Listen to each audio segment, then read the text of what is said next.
Hello and welcome into the Wild Tales podcast. I am your host, Mike Bona, and thank you all for returning to listen to another episode. Unless it's your first time, then just keep listening. Don't go anywhere. I got a real great guest, a real good story coming up. Just trust me. It's good. You'll like it. I'm glad you found me. I don't know how you did. Hopefully someone recommended the podcast to you, as I suggest for all my listeners to do. Please, this podcast is growing, and I'm so excited to see that. But I'm greedy and I would like it to grow faster. But in the meantime, for today's episode, I'm thrilled to introduce Mary Wykstra. She's the founder and director of Action for Cheetahs in Kenya. Mary has dedicated her life to cheetah conservation, working tirelessly. I'm not going to edit, I want to try it again. Working tirelessly to protect one of the world's most endangered big cats. Her work isn't just about studying cheetahs. It's about understanding the delicate balance between wildlife and local communities, working with farmers, and finding ways for humans and predators to coexist. In today's episode, she shares an incredible story from the field, one of her earliest and most surprising observations about cheetahs. So stay tuned and listen to that one. Let's get ready for a deep dive into the world of cheetahs, the realities of conservation, and the passion that drives it all. Let's jump right in. Ladies and gentlemen, here's Mary Wykstra.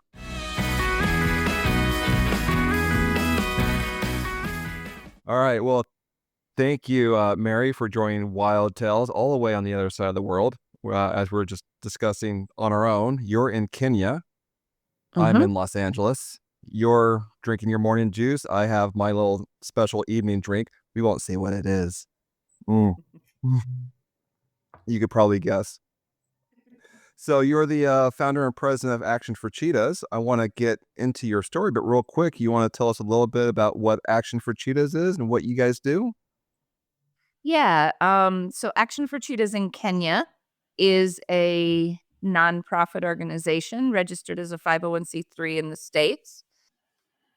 We began working in Kenya in 2001 when I was still under the Cheetah Conservation Fund. In 2009, we registered our own organization and formed Action for Cheetahs in Kenya, which is actually under our own nonprofit organization called Carnivores, Livelihoods, and Landscapes.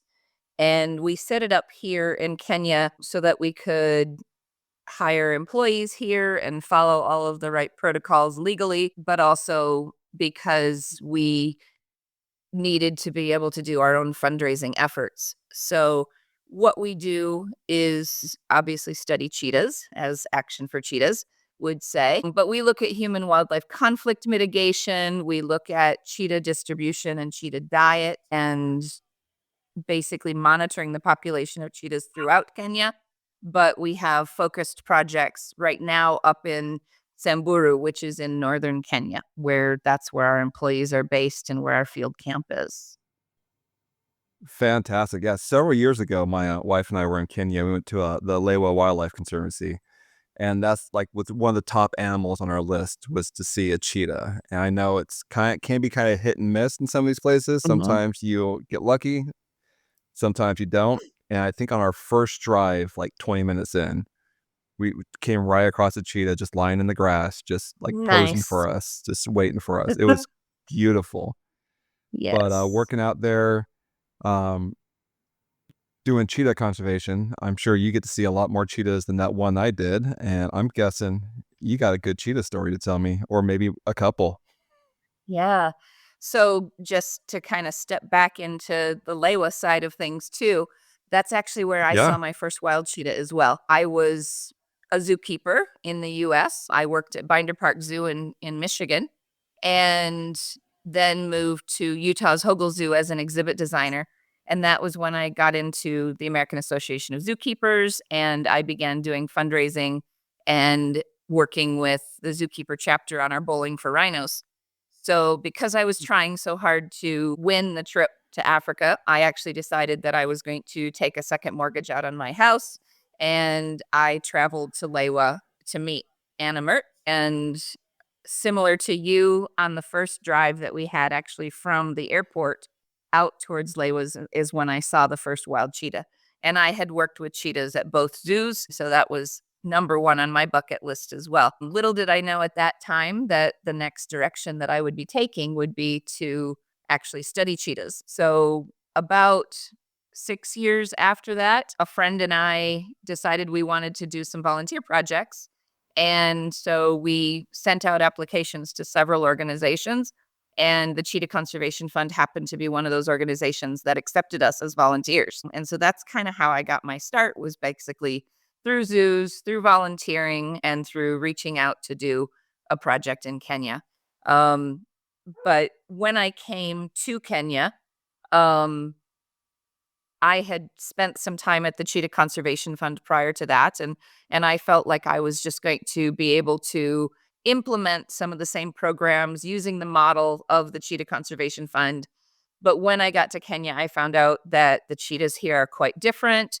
The people are definitely quite different from the people in Namibia. The landscape is very different. Instead of open plains and bushland, we have from forests to savannas that are quite bush encroached as well, some native and some invasive as well. But it was a really different landscape. So as a part of starting to set up the project, of course, one of the first things you want to do is monitor cheetahs and learn more about those cheetah behaviors. So we did put some radio collars on some of the cheetahs in our first study area.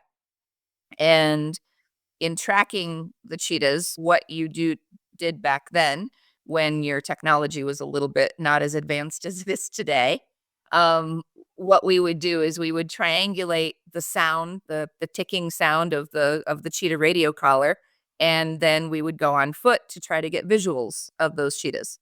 And so as we're walking into some fairly thick bush area, the vervet monkeys started to make a lot of their alarm calls, and us thinking that we were still a little ways away from the cheetah and the vervet monkeys were screaming because of us. Suddenly, this happened to be a mother cheetah that had 5 cubs. She was radio collared because she was a problem cheetah, and we were just trying to make sure that her and her cubs were okay by trying to get a visual. And so the vervet monkeys were kind of down in the lower parts of the branches, jumping and making their alarm calls. And suddenly, all 6 cheetahs came running out of the bush in our direction. And the mother cheetah jumped up off the ground.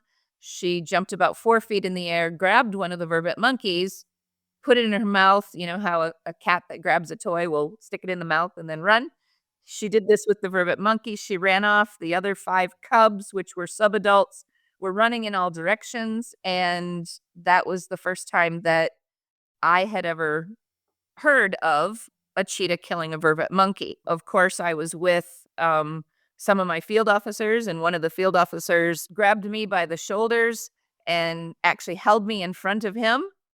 And I felt like, hey, let go of me type thing. And he said, when you feel safe, you actually put what makes you feel safe in front of you. So that was a little alarming. And then the 3 of us, we looked at each other and said, did anybody get a picture of that?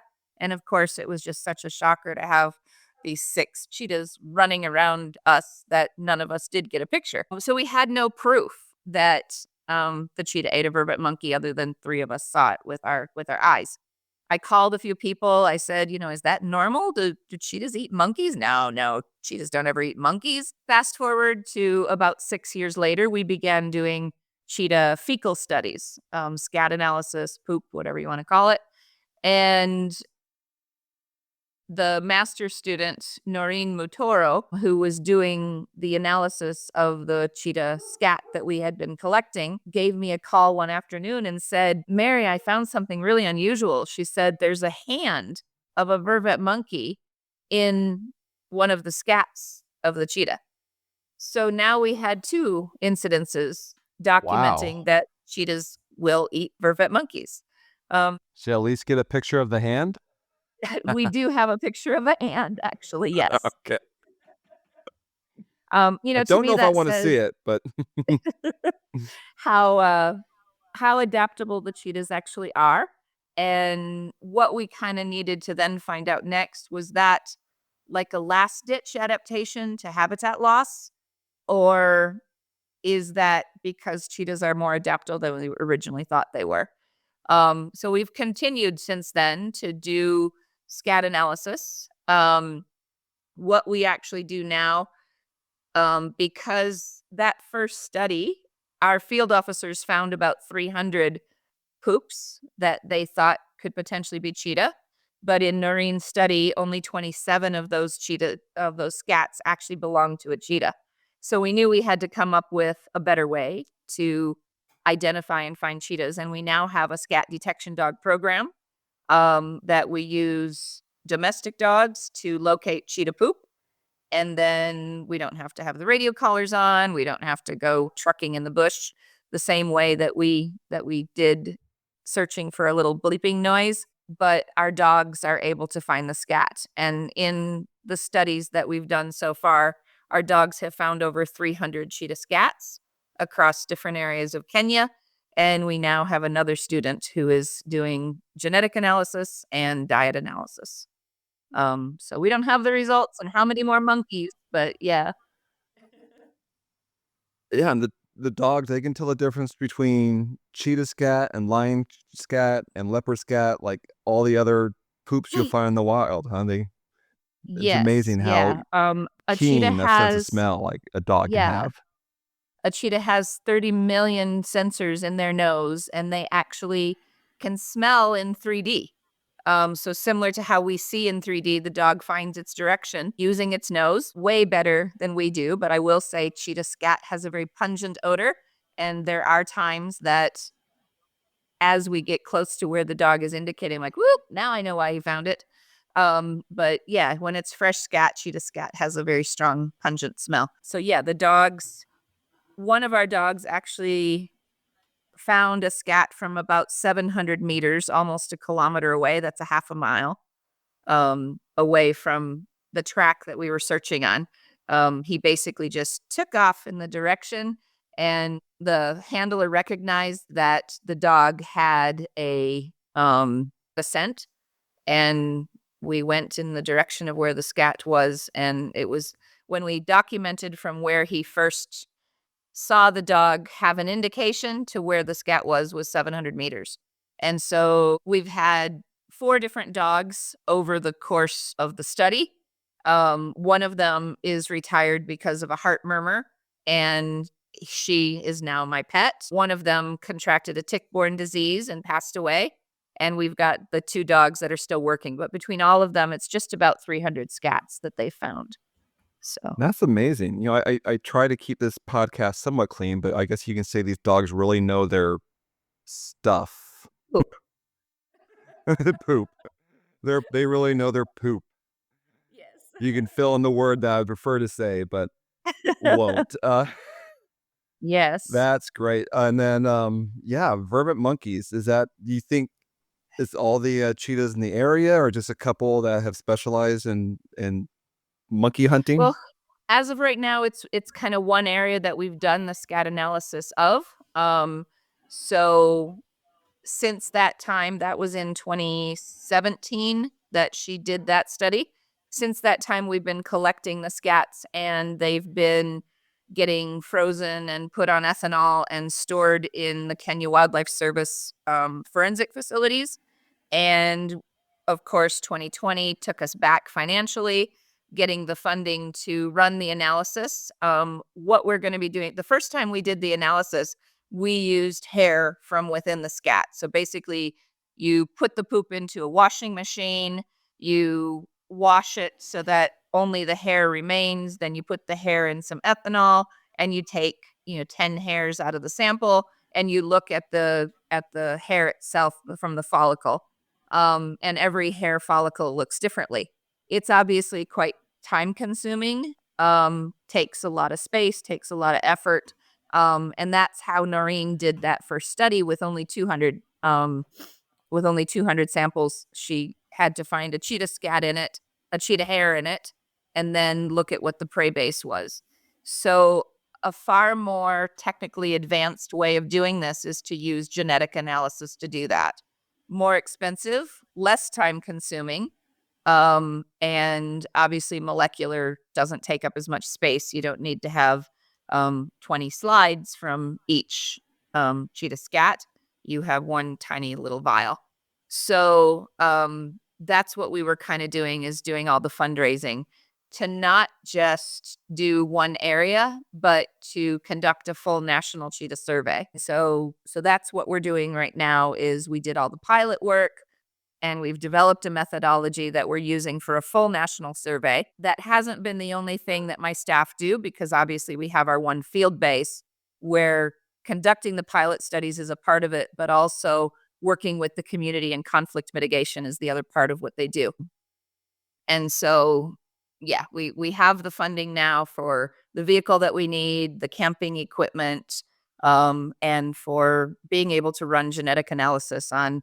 Hopefully, in the end of a 2 to 3 year program, we'll have 1,000 cheetah scats at the end from all over That's great. Kenya. The ideal is to be able to do something that's called circuitscaping, which is similar to how electricity or water runs through a circuit. Genetics runs across a region in a very similar way. So circuitscaping will take a look at the population genetics, but also how related those populations are to each other and where the barriers are to genetic stability in Kenya. So that's the long-term part of it. So 3 to 5 years from now, we should be able to have a map of how genes of cheetahs travel across Kenya. So, That's great. I know so many people and people that listen to the show that have like a vision of what wildlife conservation is, but I don't think many people visualize washing cheetah scat in a washing machine to collect hairs as part of conservation. But it's amazing how many forms conservation takes. yeah. But, as a child, don't we all want to play with mud and play with poop? And I get to do that as a 60-year-old adult. So, Some of us still do. That's great. Yeah, you mentioned earlier, and I think we all visualize how people and cultures vary from country to country, even regions to region. But you're talking about how the cheetahs act and behave differently from Namibia to Kenya. Can you explain that a little bit more? How different they are? yeah. So, first of all, in Namibia, the cheetah is the subspecies Acinonyx jubatus jubatus. And in Southern Africa, their body structure is quite a bit bigger. Their head is not as large compared to their body, and they're often quite barrel chested. Whereas as you start moving north, um, even where it's still jubatus jubatus, the body structure begins to change. So the cheetahs are a little more adapted to stealth because of the habitat in which they live. And we all have this vision of a cheetah running across the Serengeti at 70 kilometers per hour and taking down its prey. And we think of the cheetah as that's all it does, is it has to have these open, large spaces in order to hunt. But when we began discovering that these cheetahs in the Ukumbani area were taking vervet monkeys, we started to look back at some of the earlier literature from the 70s and even late 60s that mentioned cheetahs and what kind of habitat the cheetah lived in. And here in Kenya, the cheetahs from way back in the early 1900s were documented to live in thick bush areas. And so everything that had been studied up until this point about cheetahs and the open plains pretty much said that cheetahs were not adaptable. And I think what's been exciting to me is to actually be able to learn that they're a lot more adaptable than we originally gave them credit for, and that the stealth hunting is not uncommon. So we also found hyraxes to be a favorite snack food of the cheetahs in Kenya, and hyraxes are found in rocky, bushy areas that you would not think that that would be where the cheetah is hunting. So I think that we know that the cheetah population is still declining across its range. We know that it's mostly land use change and climate change that are causing the downward trend of cheetahs along with so many other species. But what we're also learning is that with their adaptability, if we give them the space, they can survive. And they've survived for millions of years from to genetic bottlenecks that we've documented in early historic studies. So I think that's what's exciting about doing this is, sometimes it can get overwhelming and depressing because these species are still declining. But if we can give them the opportunities, they can survive. And I think that's what's exciting about the work that I do. Yeah, I find, dipping my toe into conservation from here and there as well. I think a lot of us have like kind of an even balance of optimism and pessimism. Just like we want the best for these species, you want them to thrive and be around for generations to come. But then seeing the realities of like the strife and the conflict and the natural challenges they face can be kind of heartbreaking Daunting. sometimes. But yes. Yeah. But, I talked, I know a lot of conservationists and I've talked to them, and we wouldn't be in this field and doing what you're doing if you didn't have that optimism that you can make a difference, that you can make an impact. And Yeah. I know Action for Cheetahs is making an impact with cheetahs, and I really appreciate the work you're doing. Thanks. One of the things we live for is, to have those positive moments. And I think for me, one of those moments for me was when I received a call from one of my field officers that said a herder called him because he found some baby cheetahs in a washed out riverbed and it was starting to rain and he was worried that those cheetahs were going to drown. Those very same herders 5 years ago would have just killed those cubs when they found them, and they called us because they wanted us to save them. And I think that's the impact that conservation projects can have on a community, because cheetahs will not survive unless people are a part of that survival. That's an amazing impact. I think that's a great like high point to kind of wrap up this show with. But yeah, that's great. So if people are listening, want to learn more about cheetahs and Action for Cheetahs and donate or get involved, where can they go? So we have a website, actionforcheetahs.org, and you can look it up. Our website's a little outdated, I have to admit, but we're working on that. And that's where you can go to donate. It accepts PayPal and credit cards. And also, every fall, I go on a tour in the US and I speak at several different zoos. So watch our website, watch our Facebook page, and you'll find what locations I'm going to be at when. So I usually go home for the American Association of Zookeepers conference, because to take a full loop, after raising funds for so many years for Bowling for Rhinos, I now receive funds from Bowling for Rhinos. So your local zookeeper chapters that get involved with Bowling for Rhinos, that helps cheetahs too. That's many zoos throughout the country, and I got excited when you got started talking about Bowling for Rhinos because I'm wearing one of my Bowling for Rhinos shirts. That's Because awesome. that's also how I found my way to LAWA, is through Bowling for Rhinos. LA has been very successful in that event over Yep. the past decade. And yeah, it's a great organization. And yeah, some of those funds do go to cheetah conservation, which is very exciting. So if you're near a zoo that has an AAZK chapter, American Association of Zookeepers, follow them and see if they have a Bowling for Rhinos event. I recommend attending, supporting, and helping out. So It's good fun. actionforcheetahs.org. Go check it out. I'll have a link in the show notes for this episode, as well as your social media links where people can go and follow. Mike, thank you so much for your time and for including me on your podcast. It's my pleasure. Thank you for coming on, waking up early in the morning, and spending some time with me. I really appreciate it, and I look forward to hopefully seeing you again later this year when you're back in the States. Hope so too. All right. Take care. Thanks, Mary.